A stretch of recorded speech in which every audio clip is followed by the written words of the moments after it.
La question bien sûr du Covid, les quelques mesures annoncées hier par le gouvernement vont-elles suffire à freiner la cinquième vague ? C'est en tout cas le nouveau pari du gouvernement qui a décidé de ne pas vraiment décider, mis à part un secteur, toujours le même, celui des discothèques. Fermeture vendredi pour au moins 4 semaines. Pour la nuit du Nouvel An, c'est râpé, on coupe le son. Désastre annoncé pour les patrons, résignation pour les habitués. Mao Bécard-Granier. Et quand on apprend à Louana, 24 ans, la fermeture pour un mois des discothèques, elle ne cache pas sa lassitude. Encore.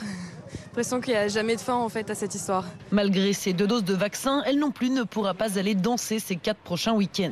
C'est le lien social en fait. C'est qu'encore une fois on nous coupe le lien. T'as beau faire ce qu'on te demande, il y a toujours d'autres problèmes qui reviennent et finalement ça referme toujours. Donc finalement à quoi ça sert ? Ça donne pas très envie de continuer quoi. Déception et colère partagée par Louise à 21 ans. Cette étudiante en sciences politiques aimerait enfin pouvoir profiter. En plus, nous, en tant qu'étudiants jeunes, c'est un moment de décompresser, des cours, tout ça. C'est sympa de sortir. En plus, on n'arrête pas de nous répéter que c'est les meilleures années de notre vie. Du coup, là, personnellement, c'est pas vraiment les meilleures années de ma vie. Mais bon, c'est chiant. Ceux qui sont effondrés, ce sont aussi les professionnels du secteur. Ils ont déjà connu 16 mois de fermeture en 2 ans. Et certains ne se remettront pas de celle-ci, craint Patrick Melves, président du syndicat national des discothèques et des lieux de loisirs. Les redémarrages avec des à-coups comme ça, c'est absolument impossible. Moi, j'estime, à l'heure actuelle, qu'il va y avoir 15 à 20% du secteur qui va disparaître, en plus des précédents. 30 000 employés du secteur vont donc être à l'arrêt pendant au moins un mois.